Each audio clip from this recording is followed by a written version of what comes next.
Happy Thursday, Heal Squad. Happy Throwback Thursday. It's Kelsey, and I'm here to tell you that we have Patrice C. Washington on today's episode, and she is incredible. We're talking all about money and redefining wealth. She had the lowest of lows, and she turned that into an incredible high, rebuilt herself, redefined wealth for herself. This is a really powerful episode, and I think, especially as women, we have a very hard time talking about money and dealing with money. And so for me, this was such a special and, like I said, powerful episode. So I hope you enjoy. Please, please, please share it with a friend. You guys keep us going. We love you so much, and have a great rest of your week. Right. Hello, everybody. Welcome to Better Together. When you know better, you get better. That's what we try to do here every single day. Our quote of the day comes from our guest today. You can't recondition what you don't recognize. That is from Patrice Washington, America's Money Maven. We're going to be talking about money, redefining what wealth is. I like that. I talk about redefining success. I haven't heard redefining wealth before. Right? I really like it. You know what I love, Hill Squad? Hello, everyone. I love when I look at my research and Kelsey's beginning is like, oh my God, you're going to love Patrice. She's amazing. She's phenomenal. I'm so excited. I live for the fact that you get so excited for everybody. It's like my favorite thing ever, I think. It's so cool. And yeah, I mean, we only bring amazing people on. So, well, I feel like I'm the audience, you know? So yeah. Whenever I get that's how I felt with, when we had Mark on. I got off my pre with him and I was like, Kevin, oh my God. Because I get excited for everyone listening. Yeah. She's amazing. So if you don't know Heal Squad, Kelsey does pre-interviews. When she says a pre, that's what that means. It's a pre-interview. She sits, she spends some time with the guest to make sure she can come up with what the best things are to talk about and really get to know them better and let them know about, what we want to do. And so she has the first taste of everything, and then her excitement spills over to me, and I'm like, ooh, oh, yeah, because normally I'm like, I'm vetting everybody, or I'm sending her I recently sent her my new favorite show. I already forgot the name. My Pack or yeah, about the dogs. No, that's not the name of it. Don't yeah me. What's the name of the show? Yeah. I'm saying yeah because My Pack Life. There you go. It's called My Pack Life. It's on Discovery Network or Discovery Plus. Guys, I'm obsessed. I started tearing watching this show yesterday. Aww. So it's this hot guy. I don't know, what he's into, girls or guys yet. That's just, I'm curious. And I think we're going to, find out when we interview him. Because I think, he is an eligible bachelor for sure, either way. Oh my God. He had me at, when I was growing up, all I wanted to do was be with animals. I was like, me too. You're like, wait, are we dating? I was sitting next to Kevin on the recliner. I'm like, I love him. And then Kevin goes, well, if you want a sanctuary, we can build one in Connecticut. And I go, really? And he's like, yeah. And he goes, we'll just hire someone to work the farm and make sure all the animals are fed. I'm like, okay, that would be really great because that was my dream too. Now I don't have to divorce you and go marry him. Perfect. Solution-based family. Kevin's smart. He comes up with the solutions right away. No, he is he had this 6-figure job in corporate America, quit his job to build this animal sanctuary. He's got all these animals, dogs, pigs, llamas, alpacas, and he's the happiest guy in the world. And what have I said? Oh gosh, should I say this? Should I ask you? What have I always said? You are already shaming me before you're even giving me the chance to answer. Because I really want you to focus and think. So if I say that, then you will. What do I always say? That you would be just happy living with animals? Thank you. Didn't it work? Did the slight shaming work? I said that the other day on the show. Pooja, we have to slight shame her to focus. That is absolutely not true. Otherwise she'll go, yeah. Not true. Well, yeah would not be a good answer for... Not for that one. Not for that one. No. You would have been like, No, only that one I did say the other day on the show. Remember? We had a nice chat show about it. So I don't remember. That one I knew. See, I don't remember. So anyhow, I'm very excited. And I told Kelsey, I said, we need him on the show because he is, he's so funny too. You guys are going to love it. I mean, listen. It's only on Discovery? It's on Discovery Plus.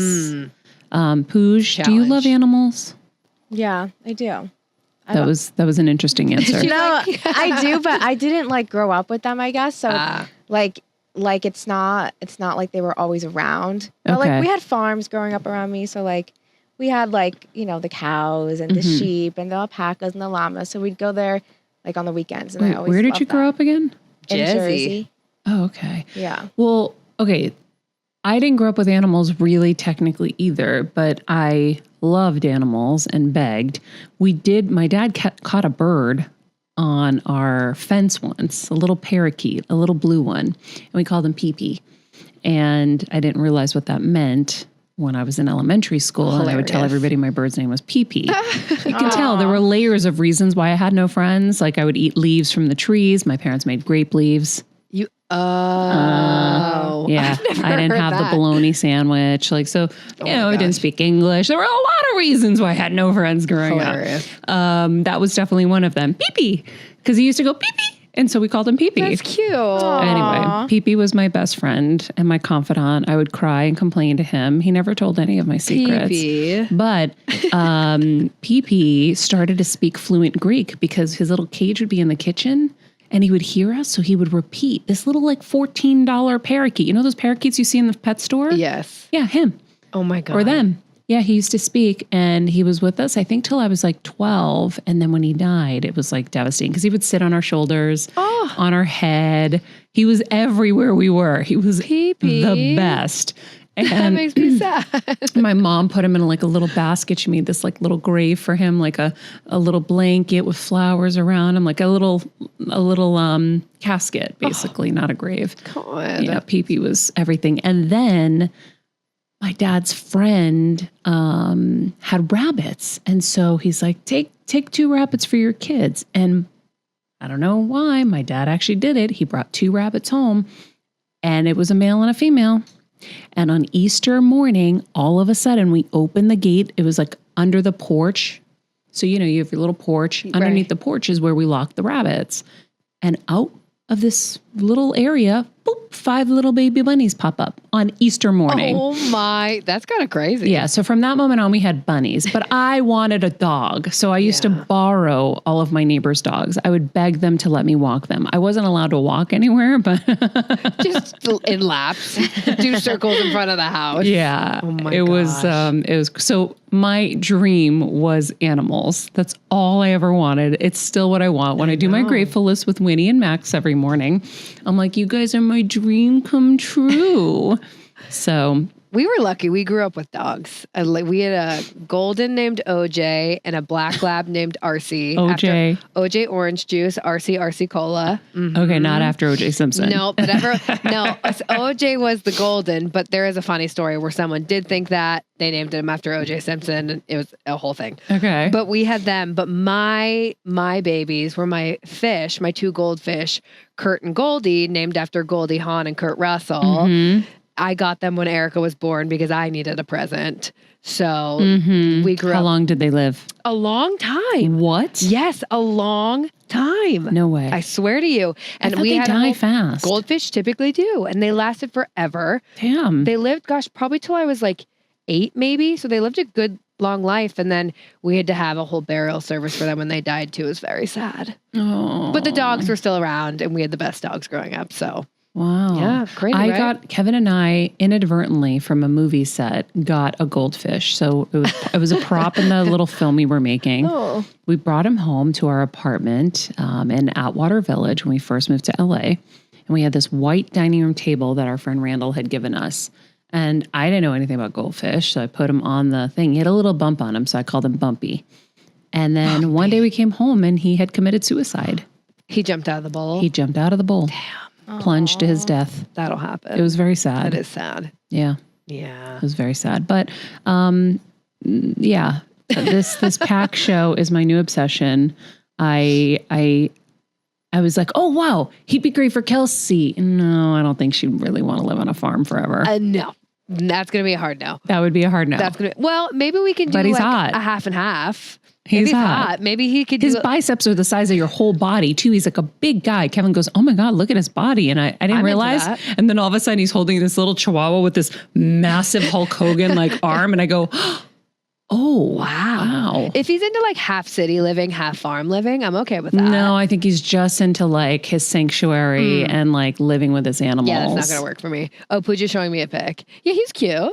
He's super cute. Wait till you see him on camera though, because he's very like charming and funny and love that. Yeah. He wasn't living his true nature. We talk about this. Yeah. You know, you got to live your authentic self and live your true nature. And when you don't, like he said, I was suffocating inside at that job. That's wild. And so, that's like the goat lady. You weren't here when we interviewed the goat lady. Mm-mm. So this other woman who was working in like, Wall Street, killing it, quit to go rescue handicapped goats. And her Instagram is Goats of Anarchy. Oh my God. And she lives in Jersey. She bought a farm and she rescues handicapped goats and they've got little wheelchairs and she's the happiest person on the planet. That's incredible. Yeah. So maybe these two need to get together. I think Goats of Anarchy lady had a husband though. That's a bummer. I don't want her homework. But anyway, I'm already trying to put this guy together with people and I don't even know. So funny. Anyhow, we're not talking about goats or llamas, but if you do want your own sanctuary, it will cost something. So Patrice will help us with the finances for that. So Patrice C. Washington is an award-winning author, motivational speaker, personal healing coach, and media personality. Taken from her own money troubles with enormous debt, she shares the tips and habits that helped her get herself out of debt. She was called America's Money Maven on the Steve Harvey Show. Oh, we love Steve Harvey. And she's also been on Dr. Oz, who we also love. Her work has been featured in Forbes, New York Post, Bloomberg, Ebony, and Business Insider. She was named one of the 12 inspiring Black voices in personal development by Success Magazine in 2020. And in 2022, one of Success Magazine's 25 definitive voices for personal power and professional growth. I think that's the magazine where Lisa and Tom are on the cover and all of our friends are inside, I believe. She's agreeing with you. Patrice, welcome. Thank you so much for being here. Thanks for having me. And I love Lisa and Tom as well. They're good friends of mine. Oh, that's so funny. Yeah. I just saw that they were on the cover and then I was hearing all these different people that we're friends with that have had on the show. So now you're our new friend who is also in that. I love it. Yes. Thanks for having me. Of course. So you, I don't know I can't remember now what you were initially going to do with your life. I don't know if this was exactly your lane, and I can't remember why. I don't remember now, but I know that at some point you got into some debt and you got yourself out of it. And that definitely was a catalyst for what you're doing now and helping people with their finances. But refresh my memory on what track you were on before. Was this always the track? Well, I definitely did not have a dream of being a financial expert in third grade. Like, no one answers the question, what do you want to be when you grow up? What did you want to be? Expert. An entrepreneur. Teacher? Okay. No, I remember going through the whole list, like teacher, and then you're like, oh, okay, my mom and dad say lawyer, maybe I'll be a lawyer. Oh, yeah. Then it's like a marine biologist. I'm like, I love dolphins. And my mom's like, Maria, you can play with the dolphins anytime. No. So, okay.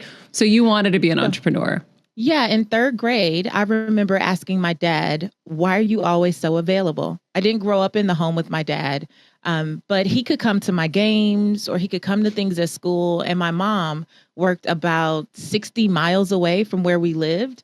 And so she would leave super early in the morning and come home really tired late at night and just could not be as present as I know she wanted to be. And I remember thinking, because my dad could come to things, this man must be unemployed. Like, why is he always available? How old were you when you started thinking about this? I was about 7, 8 years old. I was like, why are you available? And I asked him one day, like, do you have a job? And my dad said, I'm an entrepreneur. And that was the light bulb moment for me. I didn't know what I would do when I grew up, but whatever that meant, entrepreneur to me meant freedom and flexibility. That's what I wanted. And so when I got to the University of Southern California, I was a business major emphasizing in entrepreneurial studies, and I actually started my first business during senior year in college. I was licensed as a real estate agent at 19, but I got my real estate and mortgage broker's license at 21. And what was supposed to be a school project became my actual business during senior year. Wow. I love that you had that curiosity, but also the awareness that there was something different. And you asked a great question. Everyone always says, like, ask a better question. You asked such a specific, great question. And then you understood that it came with flexibility and freedom. That's amazing. I mean, you're like a prodigy. That's crazy. At 7 or 8 years old. No, seriously. Yeah. I had a lot of revelations really early in life that have completely shaped who I am today. So now people know me as a teacher. Beyond a financial teacher, a lot of people will talk to me just about personal development in general.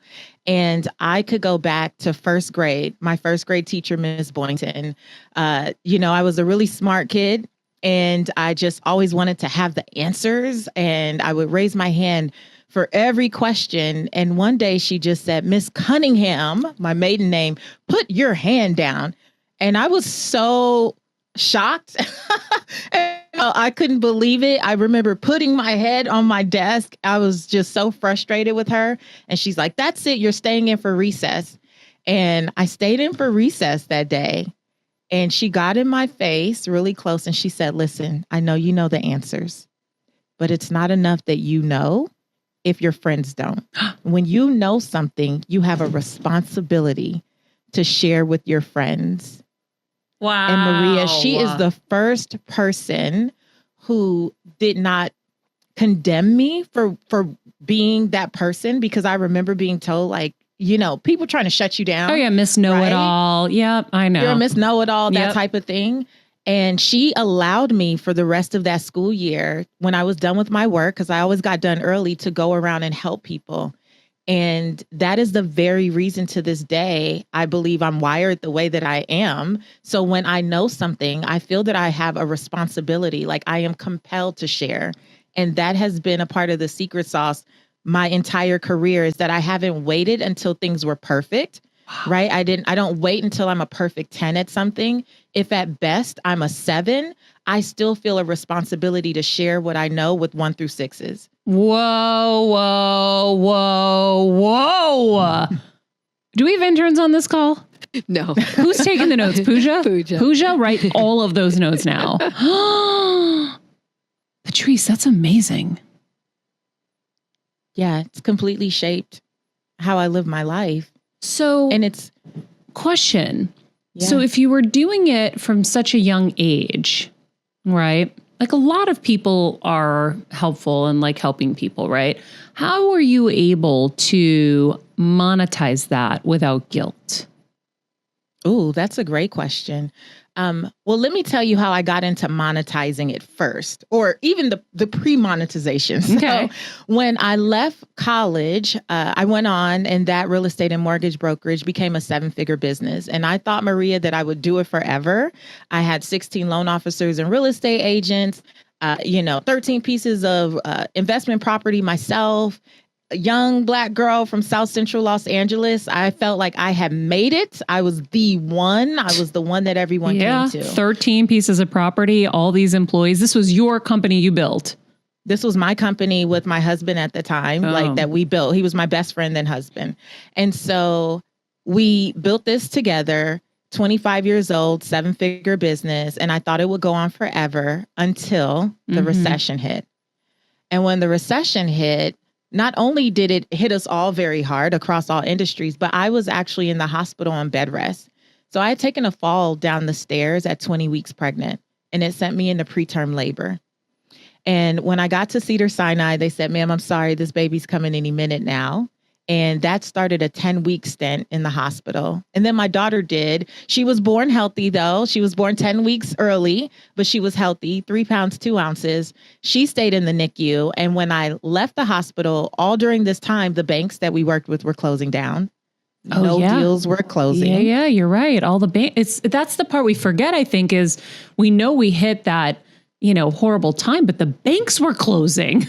the banks were closing, which meant no deals that we had in our office were really closing. So here we go from a 7-figure year to barely making anything from month to month. And we're exhausting our savings, paying for everything. And so I went about a year from after exhausting savings from a 7-figure business to scraping up change. Literally. I sold everything I could on Craigslist in a weekend because my 6,000 square foot home had foreclosed. And I was literally, our matching Range Rovers were being repossessed. Oh my God. So all of this is going on, and I have this newborn preemie, and everything that could happen is happening. And when the home foreclosed, we ended up fleeing to Metairie, Louisiana, where I lived in this 600 square foot apartment in a little sketchy neighborhood. And that is where I had I call it like a come to Jesus moment where I was in the mirror in the bathroom, like, okay, God, why me? Because I've been so used to being the person that could figure it out. Mm-hmm. And this was the first time in my life that I remember just being like, I've brought myself as far as I could take myself. I don't know what else to do. I've tried to remain positive.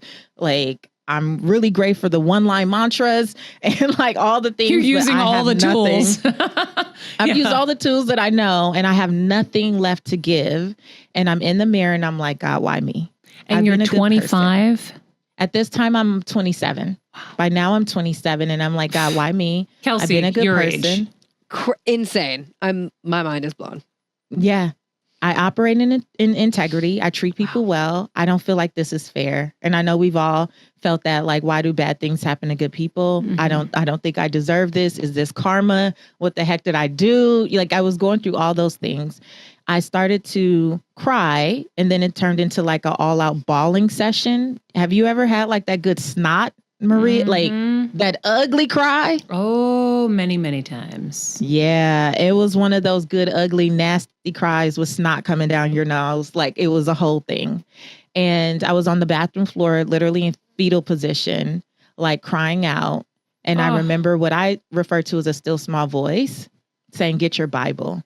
And I ended up on this scripture, Proverbs 17:16, and it said, what good is money in the hands of a fool if they had no desire to seek wisdom? And that just hit so different. To this day, it's why my social media handles are Seek Wisdom, PCW. And what was your interpretation of that for you in that moment? Woo! First of all, I was like, God, you calling me dumb? I'm trying to understand. Like, I just felt like, what is going on here? And it was the first time that I felt prompted to understand what wisdom meant, because I thought I was wise. I felt wise because people always came to me. You were wise before your years. I know. I was told the same thing my whole life. So I get it. And you're like, I am wise. I am wise. But that was the day that I learned the difference between knowledge and wisdom. Mm-hmm. So I confused the two, and I used them interchangeably like many of us do, right? I had a lot of knowledge and book smarts. I could retain information very well. I could regurgitate it very well. Awesome test taker. Got my passed the broker's exam first try, right? But that wasn't the same as wisdom. Wisdom is knowing how to apply the knowledge you have, when to apply it, where to apply it, with whom. And that was the aha moment for me, because I was so used to being the one that people came to. I wasn't really used to seeking wise counsel for myself. So I knew a lot of things. I didn't know how to apply it to my life in that season. Also, and that was a game changer for me. Patrice, don't you think also wisdom comes with those trials and tribulations, with those slumps, with those down moments? Because, you know, I think that for those who are wise beyond their years, I mean, there's got to be like a past life thing and different lives that brought you to this place where you are wise beyond your years. But you also, I don't think, can gain wisdom without going through some shit.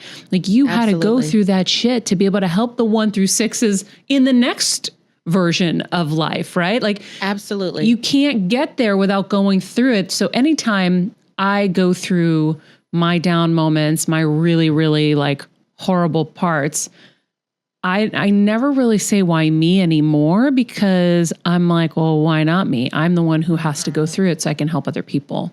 That's how I feel too. I feel that when I come out on the other side of things, that I'm literally blessed to be a blessing, right? So I'm experiencing that not just for myself, but because I'm always going to feel compelled to help other people. Yep. But I do believe what I learned about myself in that season is that for much of that time, I was suffering in silence. I fled to New Orleans, to Metairie, Louisiana, and no one knew why. They thought we just politely moved. We didn't just move.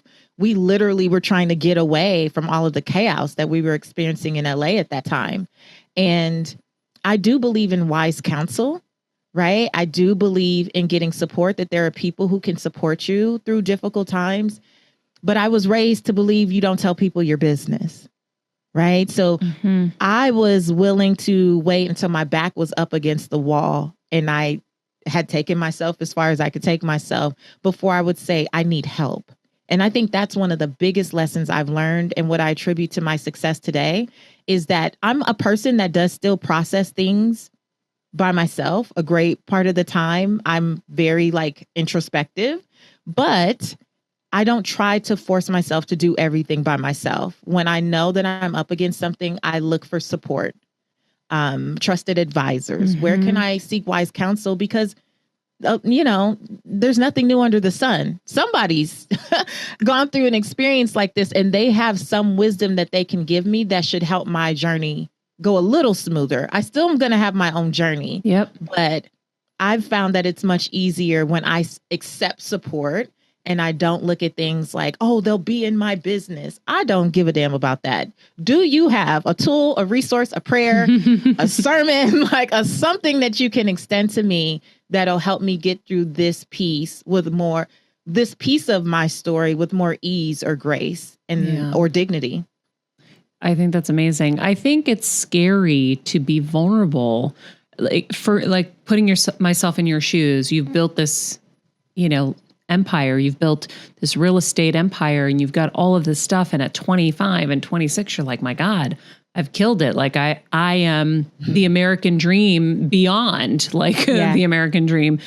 And to admit loss, failure, even though it wasn't your fault, right, is a vulnerable position to be in. And I know a lot of people get there, and it's scary to say, I need help, because people are like sharks too, right? So I think that the way it's kind of all set up, it's set up so that you don't want to ask or let anybody know. That's why people are all, everything looks good from the outside, because if you know what's going on the inside, you may not respect me or want to do business with me, or you'll set me aside because you don't think I'm worthy anymore. There's so many of those feelings. So how do you advise people to get past that? Or how do you advise them to choose maybe more carefully who they're going to go to? That's a great question. I'll tell you, when I got up off that bathroom floor, one of the first things I did was start this free blog. The next day, I was like, I want to go everywhere and share this with people. And a part of that, I started to pick apart the book of Proverbs. And so I was really, if you're familiar with the book of Proverbs at all in the Bible, it talks about wisdom a lot. And that was really encouraging me to just be vulnerable, like you said, with people. We don't always get to choose who the messenger is. And I found that even being vulnerable with strangers, it was like, what the hell is the worst that could happen? Really, I'm not giving you my social security number. At the time, it was trash. My credit was trash. So there's nothing you could do with that. And I'm not giving you information that is so sensitive that you could use it to come back on me. I really pray every day for wisdom and discernment. And so I have found that I've had the most amazing conversations with Uber drivers who have deposited something and given me something to think about. And I've had great mentors like Steve Harvey or other people, throughout my career, where even though the advice was true for them and it felt right, like it was the best thing, that I've still had to run it up against, does this feel in alignment with my assignment here? And if it doesn't, I have the right to reject it with love, but I have the right to reject it. And for me, back to that place of solitude, it's really just been, I don't concern myself with, are people trying to use me? Because I believe that when you think like that, you're going to continue to find confirmation of that. I believe wholeheartedly that most people want to support me. Now, does that mean that I haven't run into scoundrels and scammers and charlatans over this decade? Of course I have. When you're in the business of helping people, that is it's just what you're going to deal with. It's just a part of it, right? But kind of like we said earlier, there were a lot of lessons that came out of that too. And I've been able to use those lessons to continue to be a blessing to the 1 through 6s. So I still see it all as things that are happening for me, not to me. I love it. That's my favorite line. It got me through so much in life. Life is happening for you, not to you. Shout out to Tony Robbins. Thank you, Tony Robbins. Patrice, I think we're going to be best friends. I don't know if you know this. Do you live in LA? Not anymore. Shit. I live in Atlanta now, but I'm always in LA. My mom is still there. Okay, perfect. We're now going to be best friends. I'm obsessed. Well, it's hard to when you find people that are on that same kind of page. It's funny. Tom and Lisa are good friends who we mentioned earlier, Tom and Lisa Billio, and that whole kind of group that I'm sure you're connected with as well. And when you meet those like-minded people, you're like, oh, no, we're going to be tight. I can't let you go. Yeah, that's it. Yeah. Lisa and I have had full on embraces. You know, Lisa's is little. I'm 5'10". So I literally picked her up in the airport one time and spun her around because that's what I do. My flight was landing and their flight was going to take off. And we realized we were in the same airport and we had this full on embrace in the middle of the airport. And I can only imagine what people were thinking, but it was hilarious. Oh my God. And when you find those types of folks. Yeah. And that's the thing. I think being open and willing, though, to understanding that, again, you can create those connections and have wise counsel. Lisa's someone that I go to and text, when I have questions about things or something is going on. And I feel that being open to that frequency has created all of these really amazing relationships in my life. I really do. So it's not easy to be vulnerable, but for me, it has been the absolute best thing I could have done was embrace that. Because now I get to have that wisdom from all of these amazingly brilliant people. And I do believe it's making my journey so much sweeter. Oh, for sure. I actually had a moment with her last summer. I was at her house. We had done this whole girls' day. And I stayed kind of to the end because I didn't want to go home. And I was just I was grieving my mom's passing. And I was super sad and just super low. And I just started letting it all out. And she was like, you don't feel like you can do this? And she was so confused because she was like, I've watched you on TV forever and I've watched you succeed. And I'm like, yeah, I don't think I'm good enough to do any of this. And I just was so weak. And I let it out. It was the first time I really have been that vulnerable, I think. And I look back and I'm like, I'm really glad that I did that. Because it's not showing weakness. It's just being honest, and that will help other people be honest too. Well, and I love that. I love that because I think that for folks with platforms, when we only talk about things from that mountaintop perspective, right? 99% of people are in a valley at any given moment. I would venture to say 100% of us are in a valley in some area of our lives in any given moment. And it gives such hope. And so it creates such possibility when you see that folks who have amassed great success or have great fortune who are also like, yeah, I don't feel like I can do this. No one is exempt. Life is going to happen. It's not a matter of if, it's when. We all are experiencing things at any given moment on this journey that were not what we bargained for. It's not what we prayed for. It's not what we hoped for, but damn it, we're here. Right. And I choose at this stage in my life to not be someone who does not share the lessons or what's going on in the middle.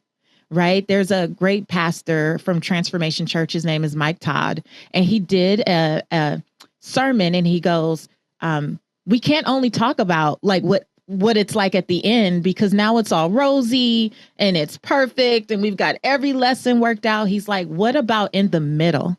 When you're in the middle of it, when you can share and be vulnerable and be authentic and transparent about the experience, even when it's scary to do that, that's when you can truly, one, I think, heal yourself, because like, as I'm sharing things and talking about things, those lessons get re-cemented for me as well. Yeah. But also be, again, a blessing to other people. It's in the middle. I'm not going to wait until it's perfect, because perfection is never coming. And I don't know how long it's going to take to master some of the crap, that you go through when you're in it. But on my podcast, I'm always like, okay, I'm in it. And so here's what I'm processing now. Mm-hmm. Here's what I learned most recently. And here's where I think this is going. But we can totally come back and revisit if that's how it went. And people, I believe, truly appreciate that. And it lets us off the hook, because I refuse to be a public success and a private failure. Ooh, yeah. That's good. I don't want to present myself on a daily basis like I have it all figured out. On any day, I am awesome and a hot ass mess. And it is what it is. I love that. That's amazing. So let's go back, because I want everyone to hear how you got out of this. Mm-hmm. Banks close. You guys sell the matching Range Rovers, the 6,000 square foot house. You move to Louisiana, or you flee to Louisiana.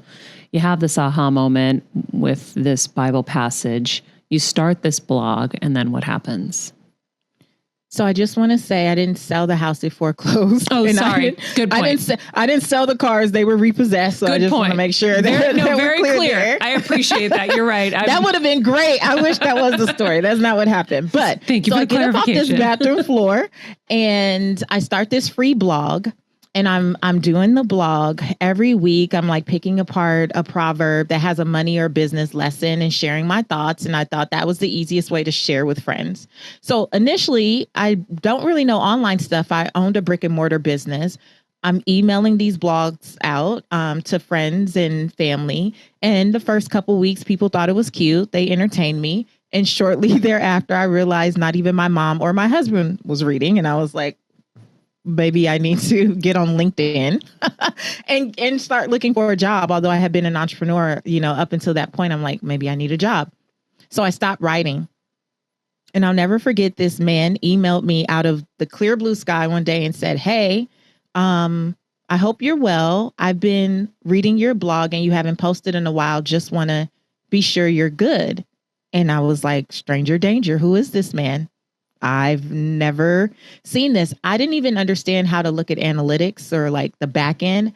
I didn't see that people were commenting and I needed to improve the comments. I didn't understand any of that, girl. I was just going in, making my little post, hitting publish, waiting for friends to reply to my email and say they read it. And, I almost gave up. I literally hadn't done anything in weeks with the blog and I almost gave up. And that was the lesson for me. That was an audience of one is still an audience. If I'm only going to write for this guy, I'm going to keep writing. But then I realized through analytics that actually 40 people were reading or seeing it. And this is in 2009. And that turned into me actually pursuing writing for other websites. And then I ended up being asked to write for a few magazines like Black Enterprise. And then I needed to defend myself. There's one article I wrote for a pretty big site back then, and a local radio station picked it up and they were talking about me, not in the best way. And people were tagging me on Twitter and I didn't understand what was going on because the station was in Texas. And I called them to see if I could come on and share my perspective, like why I wrote what I wrote. And they allowed that. And then next thing you know, I was getting invited to do that more often. And by 2014, by then I had written 2 books. And that's when I started on the Steve Harvey Show. I became the Money Maven of the Steve Harvey Show. I did 4 years answering people's personal finance questions every year. But it was just like I call them God winks, like one thing after another. And I was just following the breadcrumbs. When I was on the bathroom floor, I was not like, oh, I want to be an author. I want to be a speaker. I want to do this. I was like, how can I share with people what I just learned? And that guy affirming that for me made me realize if it's one person, I'm going to keep down this path. It just so happens it's been millions and I'm grateful for that. But my heart has always been, if it's one person, I'm going to do it. Wow. When you started the blog, was it one of those things where it was helpful to you to be processing these money tips as well? Like, I started Better Together because I'm like, I want to go on this journey to get better in all areas of life. So I'm going to do it with you because it's a lot more fun to do it with people. So this isn't me always preaching and teaching or whatever, or bringing on amazing guests like you. It's like, we're all in this together. We're all going on this journey. So I'm gaining every single day. Yes. Was it like that for you? Oh my gosh. Yes. It was definitely like that for me. My heart was like, when people would reach out to me and ask me, basically, who are you? Like, I like this. When I started to write for some of the websites, it was like, well, what is this lady's background? Should I even take her seriously? Yeah. I still had like a Yahoo account, I think, back then. And I remember it being in the byline that you could send me a message at Yahoo. And one of the comments were like, why would you trust this lady? She still has a Yahoo account, like back in the day. It was, comments were brutal even back then, right? Yeah. And I was like, they were like, who are you? And I would say, I did lose all my money, but my mind isn't bad. The fact that I can create a 7-figure business by 25, I got to know something. And I used to say, God, been there, done that on the way back, right? Because the lessons were the lessons, but this is where my current brand, Redefining Wealth, comes from. When people would ask me, well, how did you, because I eventually left New Orleans and ended up sleeping on my brother's couch in Atlanta for several months with my baby. And when people say, well, how did you get off your brother's couch and sit on the couch next to Dr. Oz or Steve Harvey or whoever? It wasn't the money stuff anymore. It was all the internal work. It was the work I was doing on other parts of my life that I believe prepped me to receive opportunities that would create financial wealth. So even to this day, when I talk about wealth, what we always share is that wealth is so much more than money and material possessions. One of the things that I learned in 2009 while I was deep diving between knowledge and wisdom and all this stuff, it was also looking at wealth. And I found that the original 12th century definition of wealth is actually the condition of well-being. That was the original definition. It was never money. It was never assets. It was never material possessions. It was the condition of well-being. And also it said happiness. And I remember this feeling of, I know I'm not happy with where I am financially, but how can I make myself happier, right? Just in life. And I didn't call it the 6 pillars of wealth. That's what my community and I call it now. At the time, it was just, what are the things that I could do to make myself happy? For me, working out made me happy. So instead of avoiding it and allowing all the pressures of constant eviction notices and people turning the power off and dealing with folks at the welfare office, instead of all of that being the only thing that I dwelled on in that season, I was like, what are the things that can make me happy? I remember, Maria, I found a Target gift card in a bag that someone had given us for my daughter's birth. And it had like $50 on it. And I went to Target with it immediately. I was so excited, right? It was like finding candy or something. I was so excited. I went to Target, and one of the things that I knew would make me happy was to bring more joy into the space, because we lived in this, a little teeny apartment, and it wasn't in the best neighborhood. And I spent a lot of time in the bathroom because that was the only like alone space. Hence, that's where I had my come to Jesus, right? But I went and found like a shower curtain and some towels and little rug and all this stuff. It was on clearance. It was black and red, didn't match a damn thing in the house. That didn't matter. It was what was on sale. And I got all this stuff. And I could imagine people going, financially, that was not responsible. You have a kid, you should have gotten, formula or any of these things. But something in me was like, you need to create a sacred space. Even in this teeny tiny space, you need to create a space that you can enjoy. And I used that $50 gift card. It probably came up to literally like $47. I was holding my breath the whole time. But I get back home and I, zhuzh up the bathroom and organize things. And it brought me such peace, right? And when I look back over my story and this last decade, what has helped me rebuild my financial wealth, but really mental wealth, and just have peace again, it was all the other parts of life that I was working on that had nothing to do directly with money.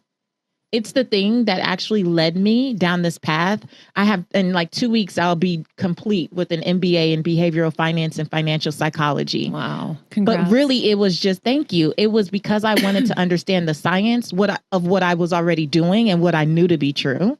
Right. And I was like, there's research behind this, because right now it's all intuition. Mm-hmm. But it really proved the point that there are so many other parts of our lives that impact our finances, even when we're not thinking about it. And some of us are so consumed with money, money, money. I have to make more. I have to budget better. I have to save more. I need to learn how to invest. We're so focused on that there's all these other parts of our lives that are bankrupt. Oh. And if we don't work on those things, the money, we may get it, but we'll never sustain it. And that's the message that I have now. And when I look back over my life, truly what's gotten me here has been the ability to continue to look for these different parts of my life that need some support. They need some attention. And that's where I put my effort. The money is a natural byproduct. Drop every mic around us. I see Kelsey freaking out in there. I know what you're saying is true because my husband really knows this. Money is one of those things that I'm always afraid of because I grew up poor and I watched my parents struggle and we never had money. And I am terrified to be back in that situation. So if it wasn't for Kevin, would still have the first dollar I ever made. I would probably still live in like the smallest little I would go without just to have in the bank to feel that security and that safety. Mm-hmm. He is the one who is like just the renegade, like let's invest in our business. And when I had brain surgery, he was like working around the house like crazy to update and clean up and make everything look great. And I'm like, what are you doing, you psycho? I'm going to be out of work. And he's like, Maria, your sanity and your happiness is going to be more important right now than the money I'm spending to do this, because you're going to be recovering. And if you're seeing things dilapidated or a mess, it's going to depress you more. Yes. Come on, Kevin. That's my kind of guy. Yes. Thank God. That's it. Yeah. Well, and that's why I always say like God brings people into your life for reasons. It's like sometimes you need a little of them and they need a little of you, whether it's in your romantic relationship or in your friendships. But what you said there is so important because, you know, it isn't just about how much money you have. It's like your happiness. I went for years starving myself of ever feeling any of my success. I was making so much money. I was so successful and I wouldn't buy myself anything. I was so sick, Patrice, I wouldn't buy water at the gas station because I'm like, oh, it's free when I go home. I was crazy. Okay. But it's so common. That was how I was doing it. And Kevin literally was like, Maria, you have to start buying things or you're never going to feel good and you're never going to own or feel your success. And it's been a problem that I've worked on now since, but definitely still not where I should be because it's, you know, it's a massive childhood thing to break. Oh, yes. But this is why I tell people, right? When folks say, well, what should I start with when it comes to my finances? Examining your childhood, the verbal influences, the things that you heard, right? What you saw, any modeling and any experiences, specific experiences. Many of us are still managing our finances through the lens of a childhood trauma experience. Mm-hmm. So you're 36, but like 6-year-old version of you is still running the show. Yep. And many of us have to heal that. The first pillar at Redefining Wealth is fit. And we talk about becoming physically fit, yes, but mentally fit. One of mine, and it wasn't necessarily a money thing, although I had many money instances, but I will tell you that I grew up feeling like the ugly kid, the ugly duckling in the family. And I was always told, oh, you're too dark or you're too tall or your lips are too full or any number of things. And so I really never identified as being pretty. I was the achiever. So I got all my validation from getting A's, right? So as I got older and it started to become time for me to go out and build the business and those things, I would prevent myself from having conversations with people. Always a really great talker, but I was ashamed of my face. So I didn't always want to be seen. right? Which is so crazy because you're gorgeous. Thank you. It didn't matter how many certifications I could get or how many books I could read. And nowadays, how many podcasts you could listen to. Many of us are trying to overcompensate, right? Imposter syndrome for what we feel like we lack. And that's the thing that's actually stopping us from getting to the wealth that we desire. It's stopping us from building better professional relationships or submitting the proposal or asking for the raise, right?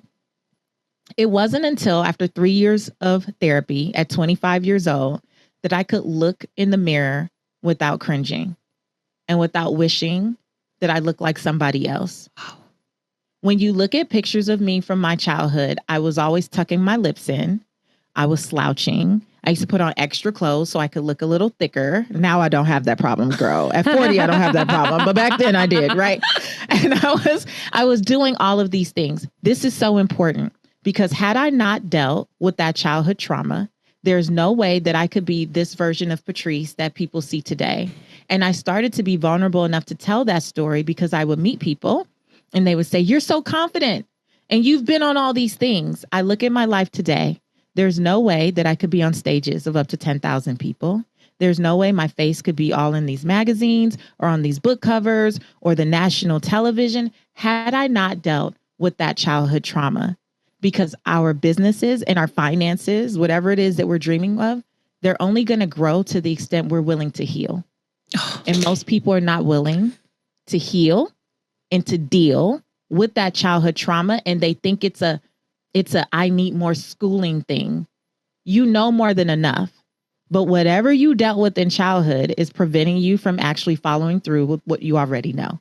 Yes. Are we in therapy right now? This is amazing. I feel like I'm supposed to go through all my problems right now. But we talk about childhood traumas here a lot, and I see how it runs our ride. And I see that in my life, for example, the cycles that just kept repeating and repeating and repeating and repeating. And you're like, why me? Why does this keep happening to me? Well, it's not just happening to you. It's literally the programming that's just running the ride. And until you can get off the ride and really address it and figure it out, because my husband always was like, there's just some block. There's some block in there. And so more money doesn't solve it. You're a perfect example. Having more money didn't solve, right? Or get to the heart of why you were in that cycle. Like more than like you could buy 1 million bottles of water and you're like, no, I'm going to stay parched for another 36 minutes until I make it home. Until I make it home. Yeah. Right. I'll be parched. Like we're the same person. Yeah. I went through all of that, but now you know what season I'm in? Girl, I'm in a season where I believe in paying for peace.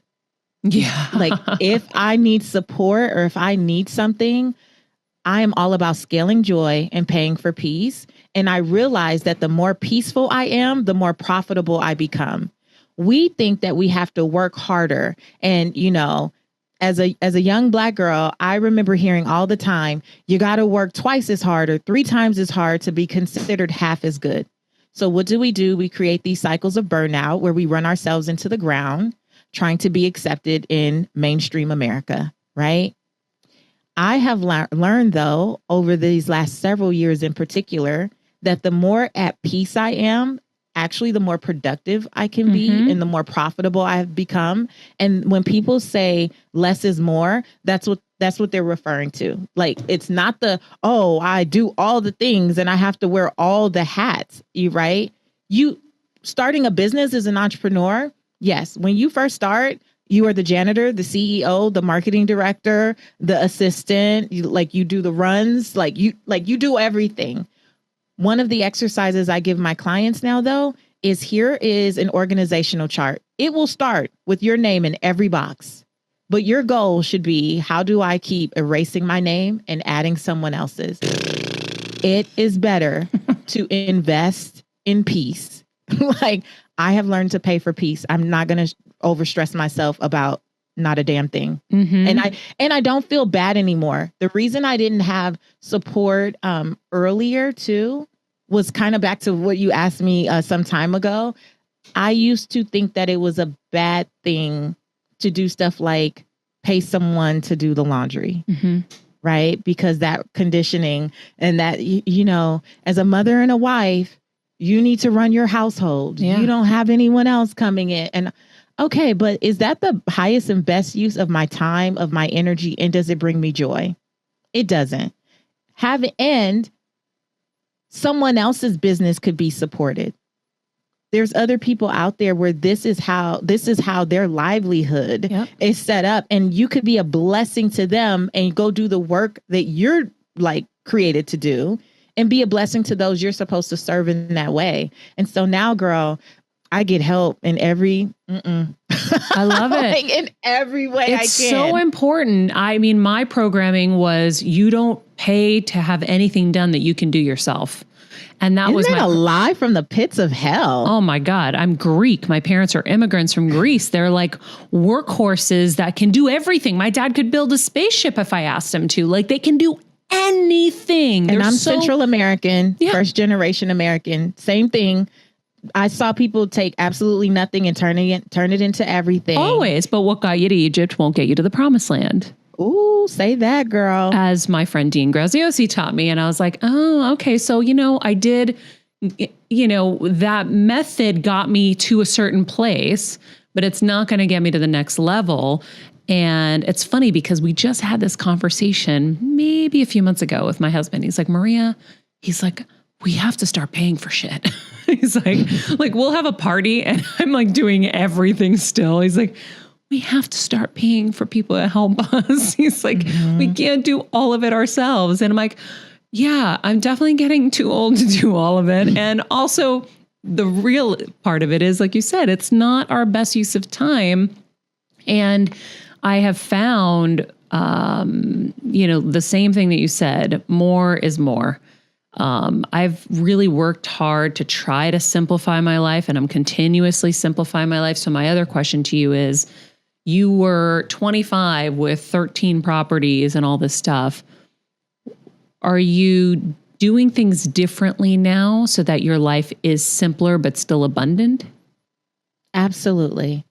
First of all, again, just that leaning on support. I like a lot of those properties I shouldn't have purchased at that time. I was completely over leveraged, right? I didn't have mentorship. I didn't have coaching. I didn't know those things were a thing back at that time. And so I made a lot of decisions just based purely on emotions and feelings and no facts. I'm still very spirit-led, but I try to be more strategic now. So before I make those types of decisions, I have a business manager, I have a financial planner, I have a financial advisor. Like I've incorporated, I feel like I surrounded myself with more accountability so I can get support. Doesn't mean I always take their advice. Because like I said, I still reject advice that doesn't feel in alignment, but at least I will seek the wise counsel so I can take it into consideration. But I live a much simpler life than I did at that time. And that's really one of the reasons that I believe in the work that I do with redefining wealth for yourself, because I've learned, especially in this space as an entrepreneur and an online entrepreneur, that it becomes really easy to start looking at other people's goals and metrics and what they're achieving. And if you're not careful, you'll go, oh, I need to be on that list, or I need to hit that thing. And now you're working for something that was not even assigned to you. Right. So now, and then you're back in that struggle. My prayer, like last year, my theme for the year was, Lord, how do I become content with contentment?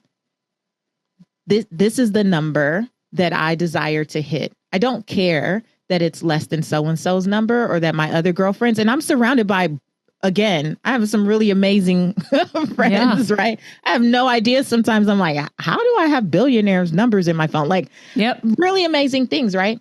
But my daughter just started high school this year. Well, last year, right? She's in her freshman year of high school.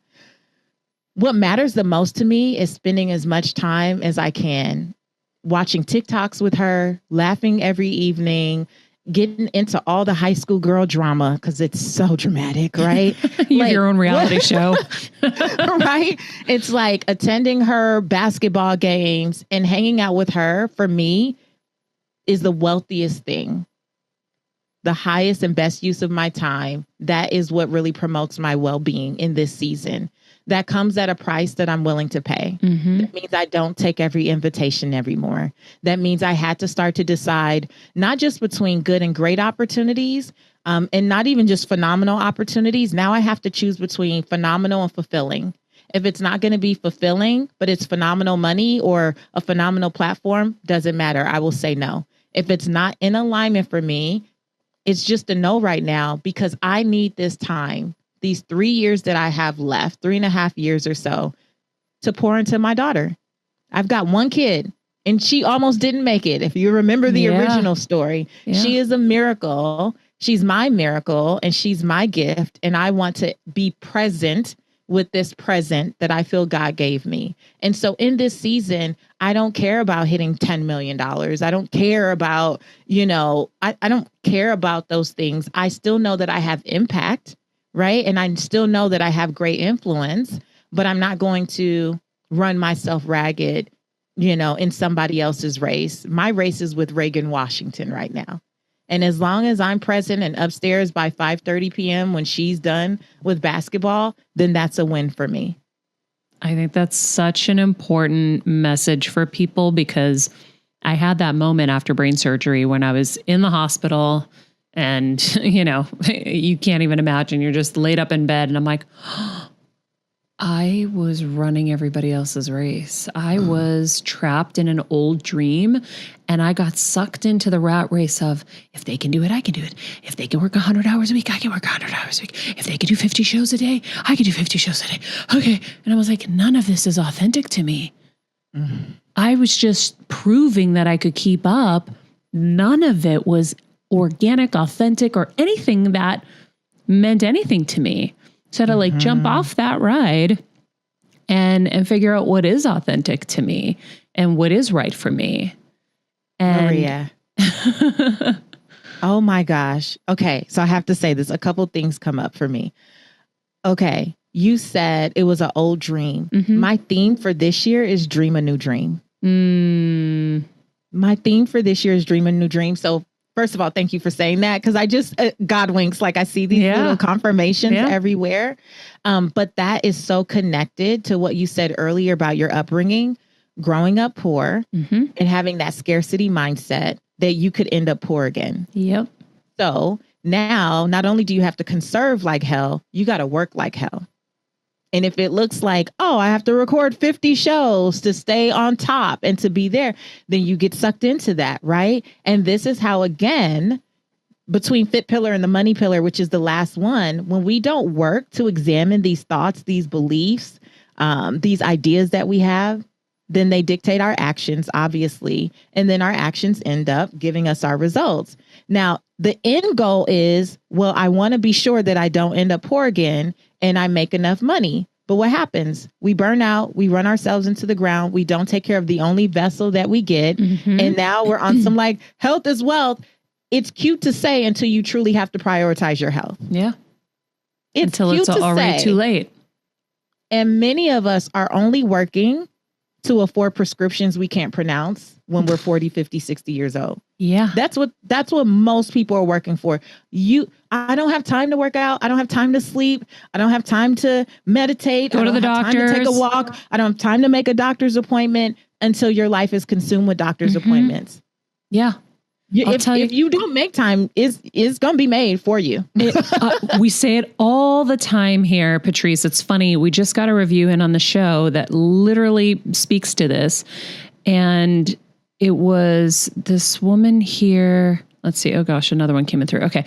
This podcast has changed my life. As a 21-year-old, I didn't realize how much of what I do now will affect me later, especially health-wise. It's opened my eyes to all the preventative work I need to be doing to save myself the headaches.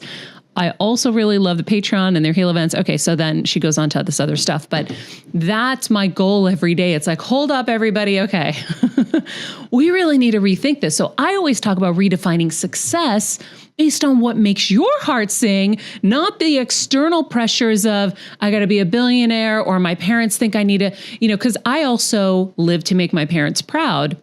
And so one of the other things that happened with me was when I was having all these epiphanies, one of the first things that hit me after I was diagnosed with this brain tumor was, I'm dying to be me.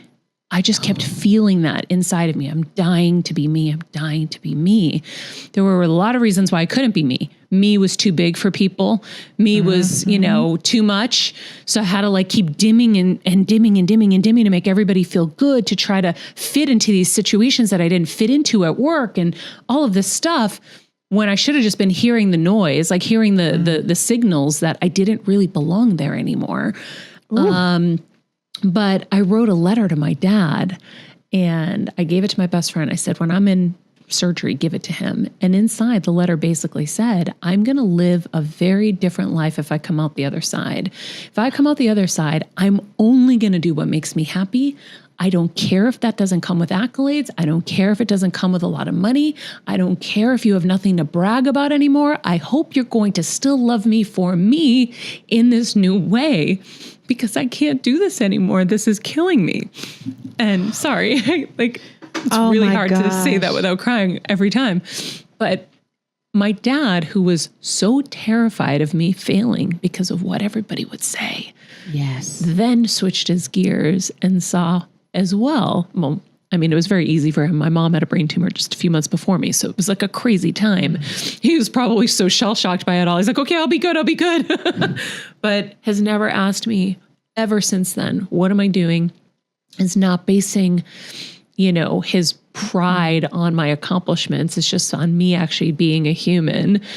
And I think that a lot of us live our lives like that. I mean, it's really hard not to fall into those traps, but one of my biggest things, like I said, is redefining success for you. What makes you happy isn't necessarily what's going to make everybody else happy, but it's what is right for you.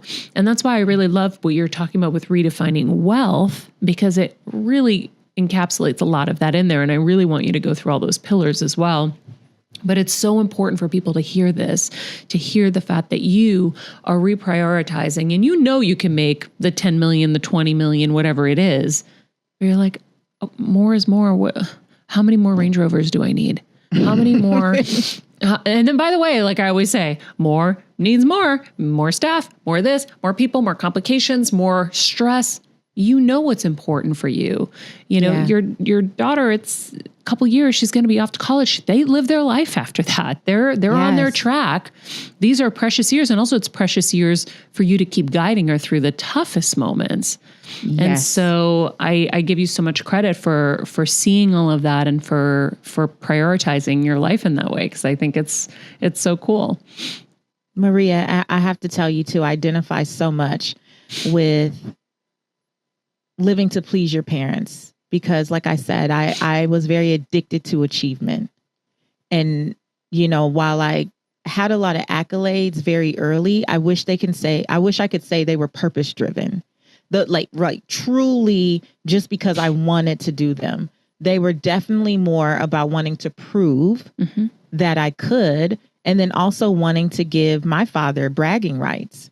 I remember just 4 years ago or so, my younger siblings, their mom passed, unfortunately, from cancer.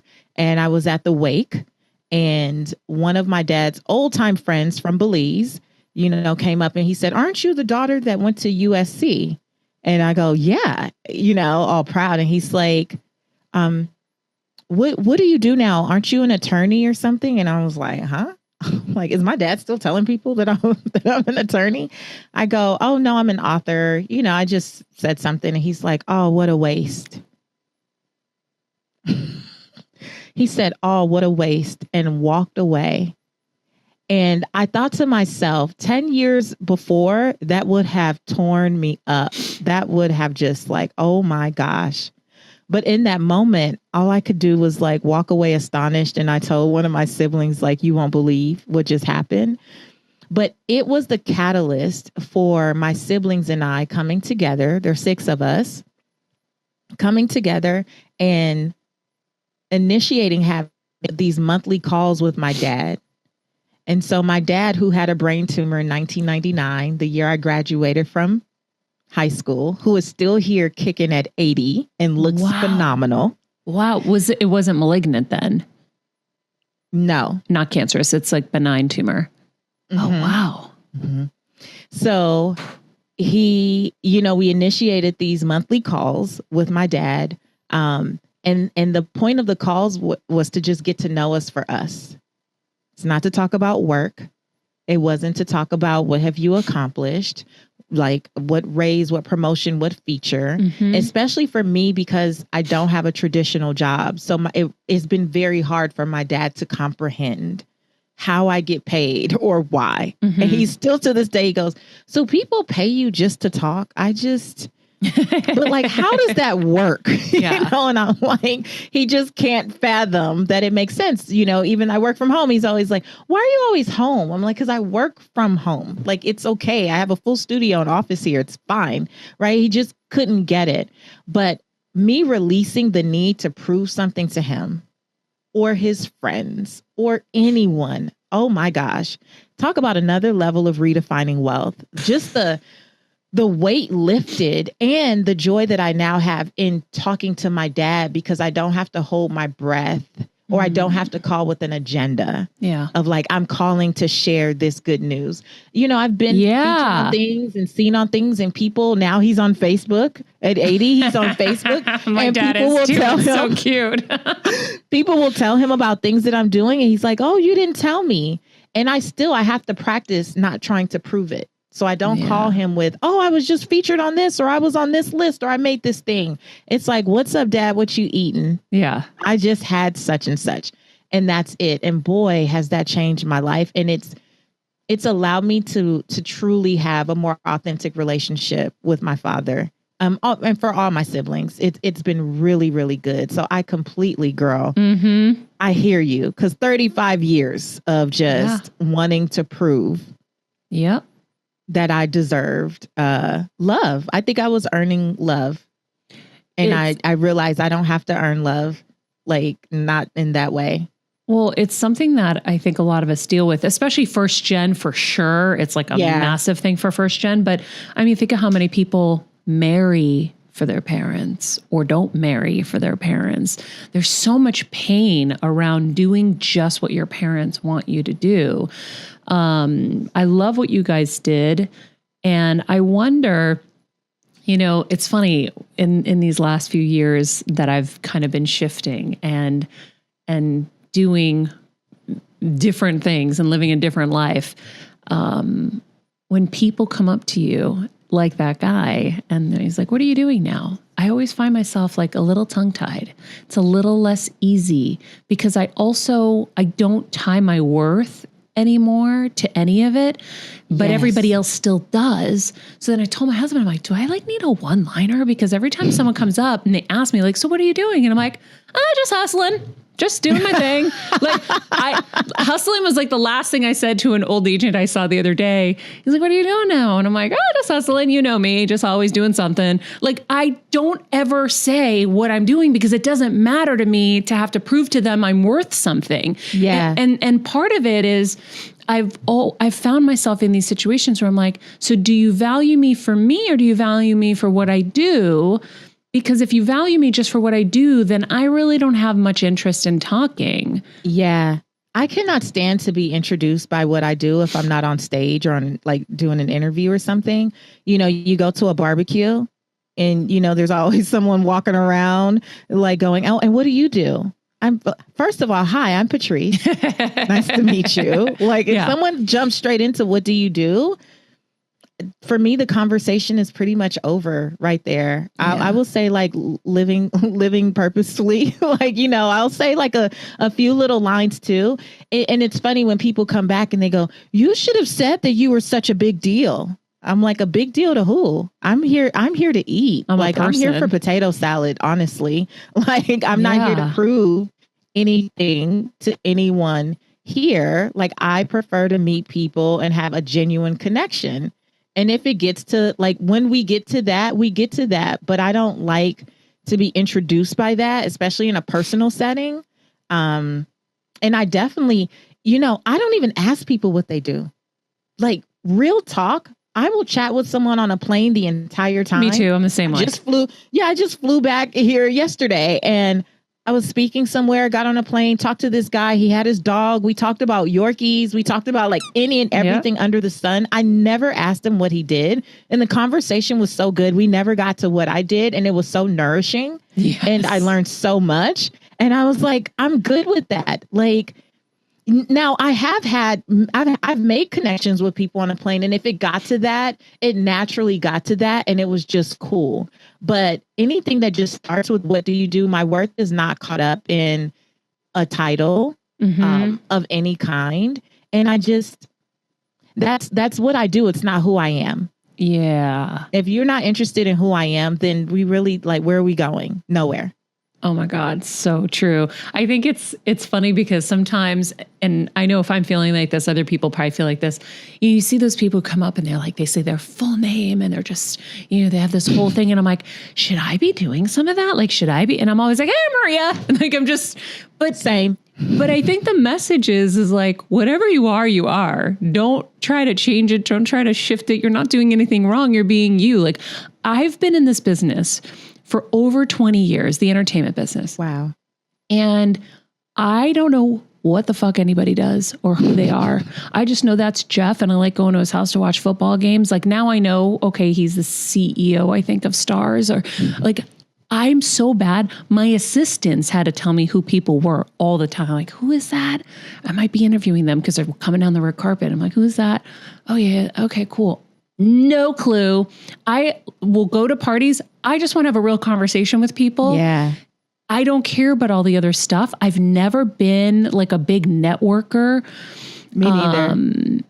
I think like maybe in the beginning when I first made it in the business, when I was first starting, I needed to know people.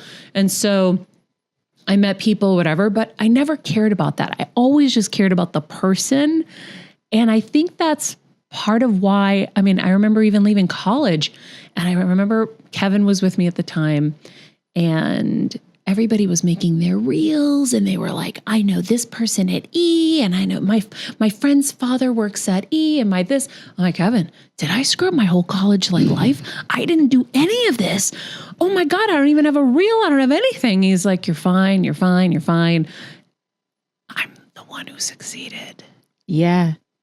Girl. None of those people that said they had all these and had it all together, none of them did, because I think when you are also willing and pushing and fighting and clawing, there's an energy that comes with that people are repelled by. Yes. Oh my gosh, I love you. I'm coming to LA so we can like hang out. Oh my gosh. So at Redefining Wealth, we talk about the people pillar. That's the second pillar.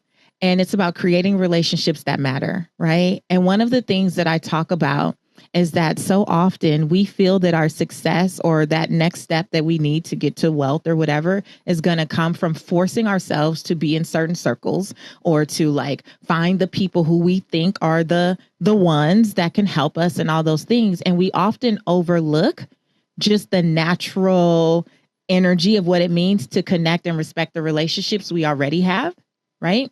And the people that are already around us. And one of the things I truly believe is that in our lives every day, there's always someone watching us who has the power to bless us. Yes. But who are they watching us be? Oh my God. I love it. Are they watching us be? The reason that I have had such great success in my career has not come from pitching and forcing and trying to manipulate my way into the presence of anyone. I am so blown how often people will be like, can I give you my cell phone number? I'm like, sure. Again, billionaires. Can I give you my cell phone number? I'm like, sure. Okay. I mean, sure. When do I need to text you? What am I supposed to do with that? Right? Like, I'm not even trying. I'm not forcing. I'm not trying to push myself into those places or in those circles. I'm actually very much a homebody. And so I know a lot of people, right? But I'm very much to myself anyway. And I see people coming up with me. I've been in this more like 10 years, right? But that are like, hey, can you give me Steve Harvey's number? I'm like, in what world would I just be passing out Steve Harvey's cell phone number? Like, why do you even think this makes sense? Now, you could have built a genuine connection with me. And you could have, like, I'm a connector.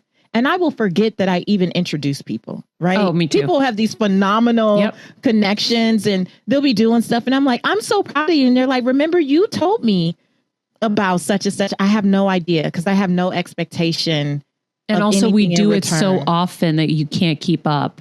Cannot keep up. No. Have no idea. I'm like, oh, I'm so glad you two collaborated. They're like, you introduced us. Remember? I'm like, oh, well, wonderful. Like, that's great. Right. But my career has been built on so many natural connections and introductions.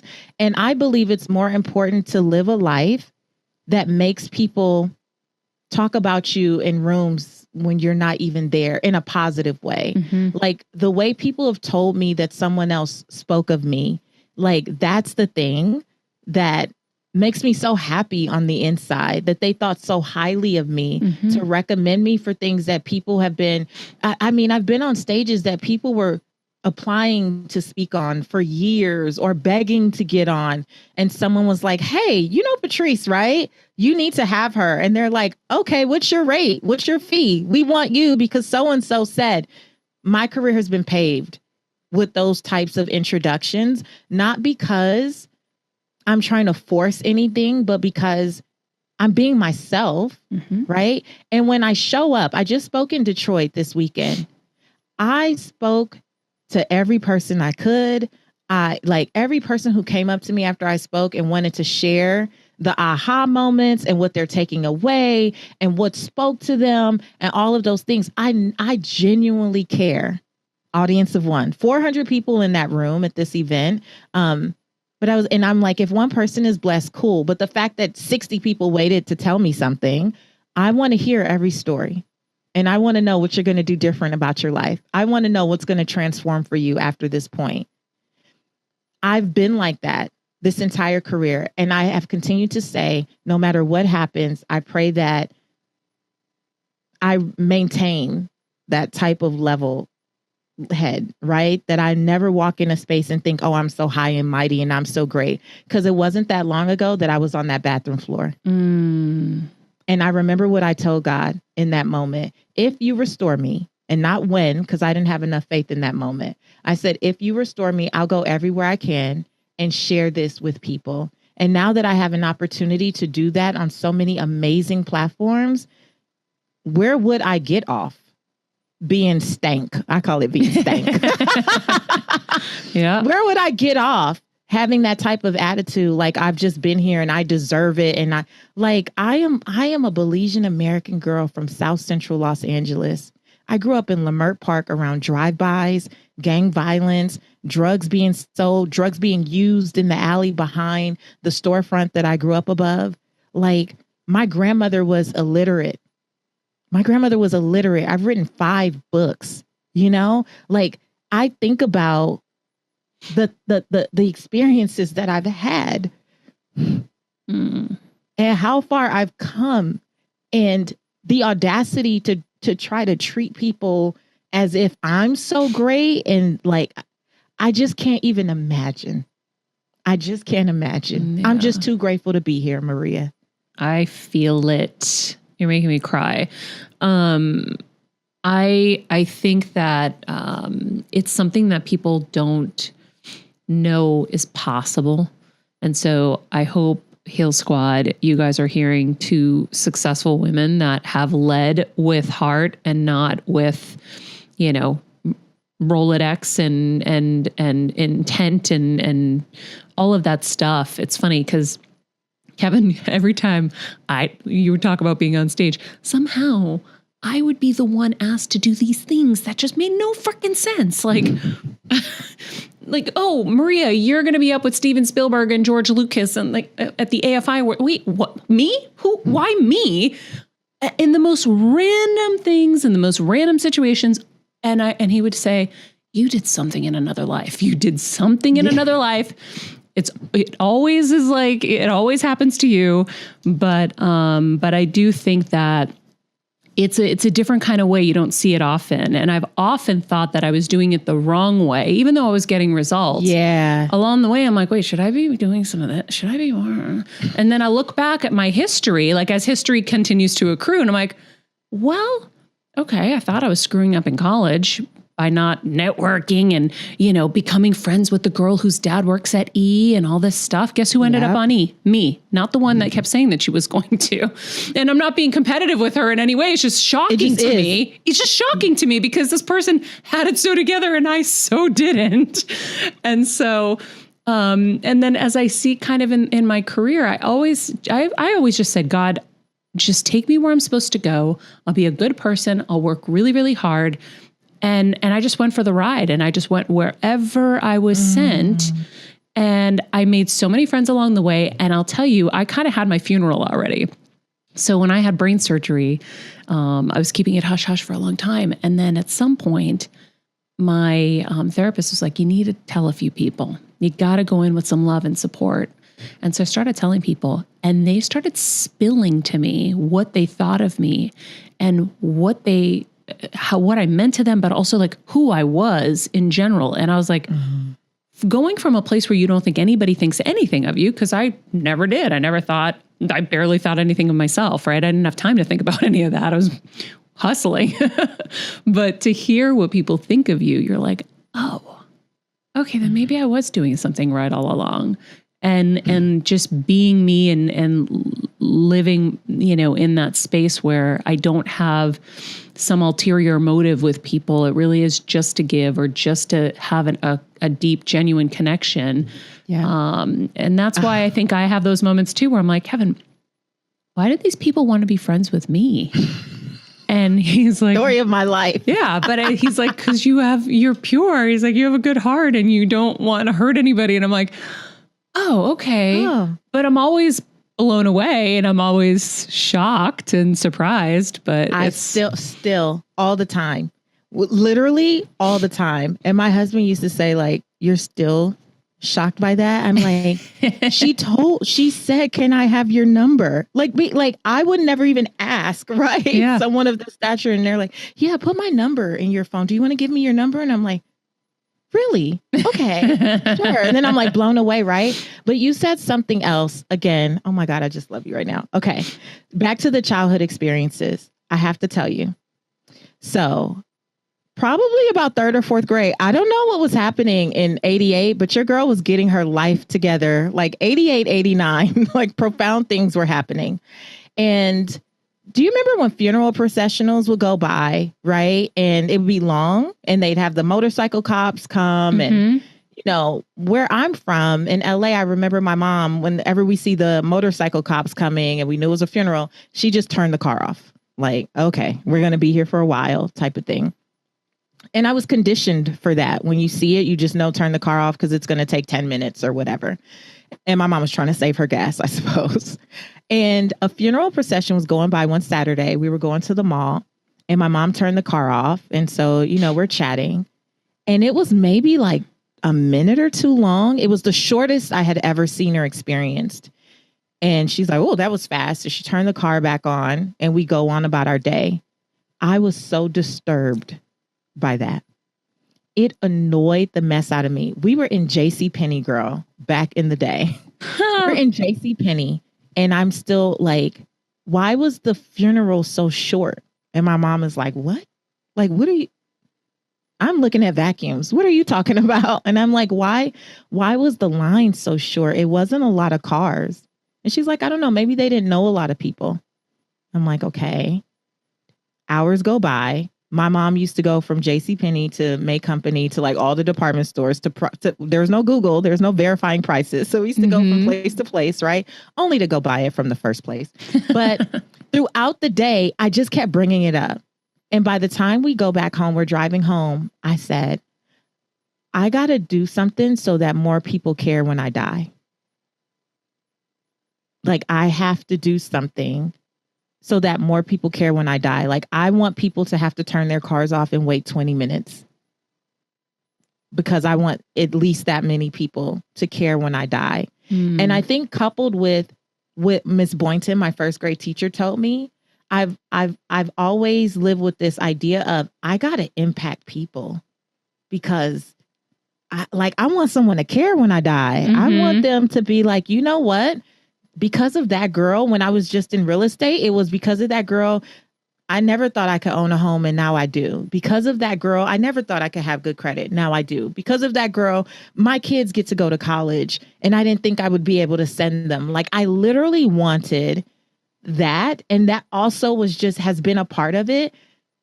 How do I live my life in a way that allows other people to feel seen and loved and respected and cherished so much that they believe they can do things for themselves, right? And many people will never remember my name, and that's okay. But I want to lead with that type of intention that what I do matters in the world. And when I die, at least put up a Facebook post. At least let my family know that all the time I spent in my home office was worth it. Mm-hmm. That all the time I spent on the road, that it was worth it. And I love even now that my daughter has social media now. And she's like, Mom, your clients really love you. And that does make me feel good, that she knows that as much as I was called to be her mother, I also was called to have great impact in the world at large. And I can do both. As women, we can do both, and it's okay. And again, I didn't want to be a person who could create that type of impact publicly. And then my daughter be like, oh, she sucked when she was here. You know, I didn't really like her. Like, so just that feel that when my daughter is at my funeral, she is overwhelmed with love and support, and knowing that my mom's life made a difference, not just for me, but look at all these people. Like, that has also been very much a part of my intention on a daily basis for why I do what I do. Oh, wow. Well, let's hope. The only funerals I know that are generally that short are elderly people who have lived a very long life and everyone else has passed around them. So then there was no one left to go. We've been in one of those Someone funerals. should have told me that, Maria. That's such a great point. At the time, I was distraught. I was like, where are the people? I know, but there was a reason why you had to think that and feel that so that you could go off and make your impact. This is, I think, officially the longest interview I've ever done. And it's definitely not going to be our last interview. And you better text me when you're in LA. You're probably going to be here before I get to Atlanta, but we have to get together. And Patrice, you're just unbelievable. And what you're doing and sharing with everybody is unbelievable. So not unbelievable. It is believable. It's amazing. So thank you for your time today. Thank you for all the aha moments. I've written down 50 different time codes here. What a great conversation. And just, you're a blessing. This is amazing.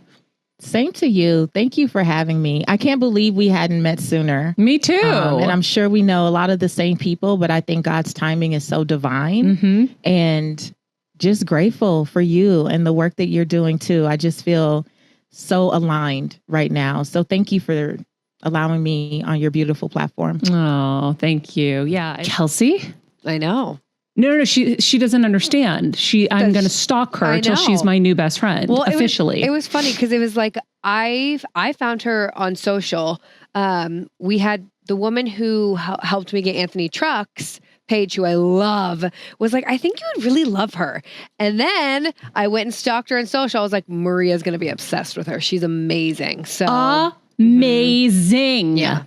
Amazing. Yeah. Oh my God, I love her. And she has so much more, like you said, it's like, that's the first of many. She has a lot to offer. Pages of things to talk. But it's almost like sometimes when you're meeting someone new, it's like, let's lay some groundwork down. Cause I could just tell she's going to be like a heel squatter, like regular. Like, I'm going to do like a monthly thing with her. I think it'd be so, and especially for women, like the money thing. Yeah. I love her. Yeah. Great I love find. That you guys are new besties. Great find. All right, everybody. I hope you enjoyed that conversation. More to come. Love you, Heal Squad. Be nice people, make good choices, and be present.